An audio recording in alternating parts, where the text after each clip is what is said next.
Hi guys, it's Miss Jordan back for another story time, and today I thought we would do one of our old favorite rhymes. But you gotta stand up with me in order to do this one, okay? Are you standing up? I'll give you 5 seconds. Ready? 1, 2, 3, 4, 5. All right, you're standing up. Here we go. Let's raise our hands up and touch the sky. And then go down and touch our toes. Come back up, put your hands on your hips. Just kidding, we're gonna open our arms as wide as they go. Say, this is big, this is small, this is short, and this is tall. This is fast, fast, fast, fast, fast, fast, fast, fast, fast, fast, fast, and this is slow.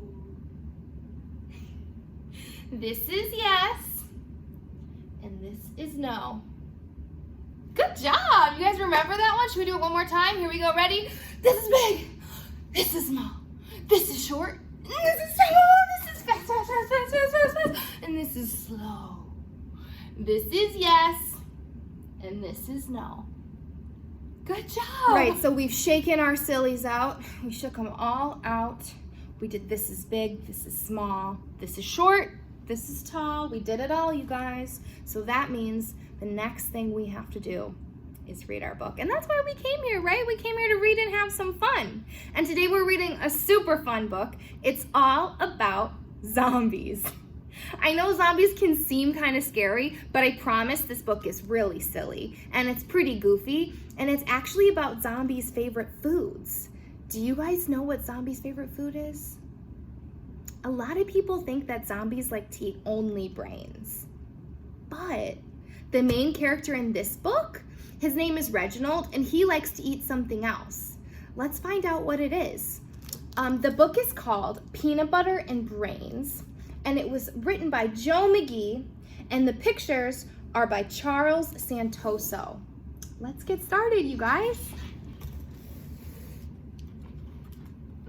Reginald was not like the other zombies. The other zombies wanted brains for breakfast, lunch, and dinner, but not Reginald. All Reginald wanted was a peanut butter and jelly sandwich.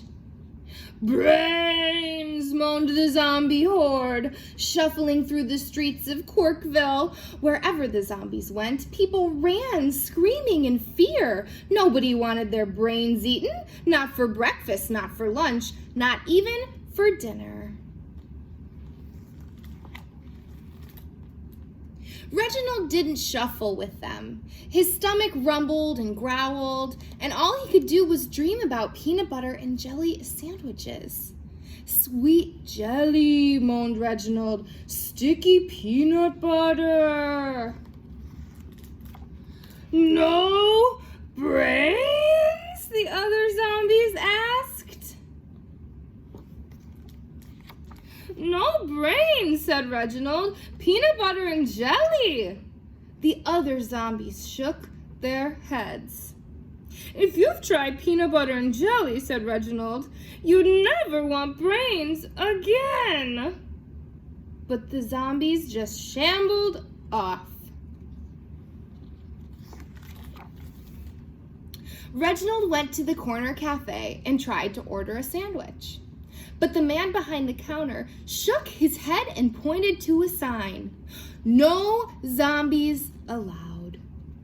He tried the school cafeteria, but the lunch lady slapped a hunk of meatloaf on his tray instead. It looked an awful lot like brains. Reginald even tried Oscar's grocery, but when Oscar rang up the loaf of bread, the peanut butter, and the strawberry jelly, Reginald couldn't pay. Sorry, said Oscar, paying customers only.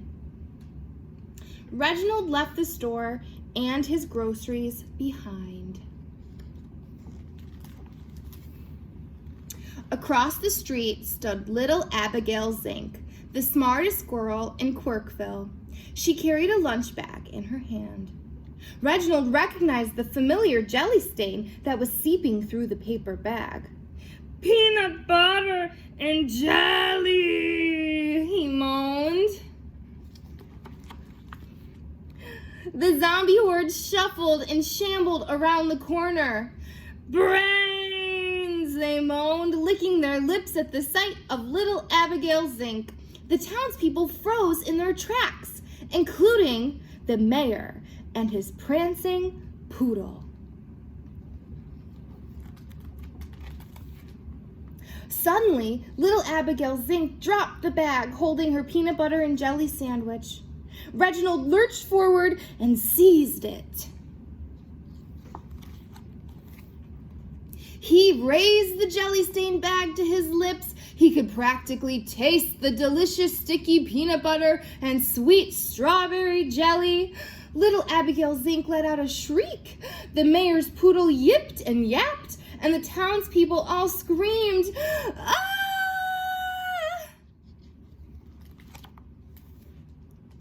If the other zombies could just smell the peanut butter, Reginald thought, if they could just taste that sweet jelly. Brains, cried Reginald, holding up the peanut butter and jelly sandwich. Brains, moaned the zombies, reaching for the sandwich. Reginald threw it into the crowd of drooling zombies. When the zombies tore into the peanut butter and jelly sandwich, their eyes lit up. Not brains, they said, licking their lips.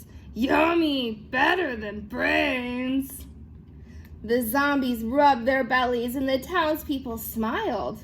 Why, they're just hungry, declared the mayor. And peanut butter and jelly does the trick. Peanut butter and jelly did do the trick. The zombies no longer wanted brains, and the townspeople were no longer afraid of the zombies. Soon, the zombies were a regular part of Quirkville.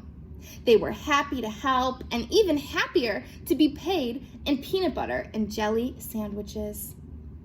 But Reginald still wasn't like the other zombies, because when they were enjoying their peanut butter and jelly sandwiches, Reginald had moved on to pizza! The end. I absolutely loved that book, mostly because I love peanut butter and jelly sandwiches, but also because I love books about zombies. I like books about zombies because there's no such thing as zombies in real life. There's no zombies in our world. So it helps me use my imagination and escape our real world for a little while to live in the world of the book for a little while. I like to read stories about made-up places. What kind of stories do you like to read? Since we've already gone over this and there are no zombies in our world, I decided it would be fun to pretend to be a zombie for a little while. Are you guys up for it? I think the first thing we need to do to pretend to be zombies is practice our zombie voice. Mine sounds like this. Hello, my name is Miss Jordan. What does your zombie voice sound like? Let's hear it really loud. Ready? 1, 2, 3. All right, now that we've got the voice down, it's time to make a zombie snack. And today I brought with us stuff to make a nut butter and jelly sandwich. I didn't have any peanut butter, but I did have almond butter, and that's my favorite. So I'm going to make an almond butter sandwich. So the first thing we need is some nut butter. At home, you can make it. You can make it with sun butter. You can make it with peanut butter, cashew butter, whatever you like. We also need, what's next? Bread, right? How many slices of bread do you think we need? Do we need 1? We definitely need 1 slice. What about 3 slices? Do you think we need 3 slices? Let's see, how would I do it with 3? 2? I need 2 slices? Okay, we'll do 2 slices. 2 slices, and we're missing something else. We've got nut butter, bread, and oh, jelly. We need jelly, and you know what? I just happened to bring some homemade jelly. Look at that. It's perfect. All right. So what do you think goes on the peanut butter and jelly sandwich first? I'm sorry, not peanut butter and jelly. Almond butter and jelly. I think maybe we should use almond butter first, right? All right, put it in, stir it up, get that almond butter out of the jar onto a nice little butter knife, and onto our bread. Here we go. Make sure you smear it around.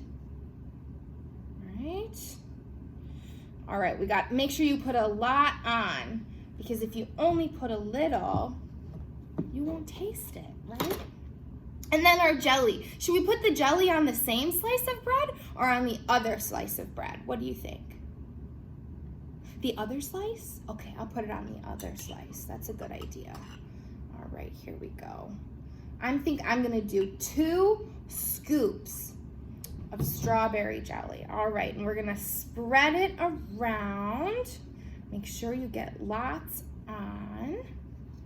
And then, you guys, it's the best part.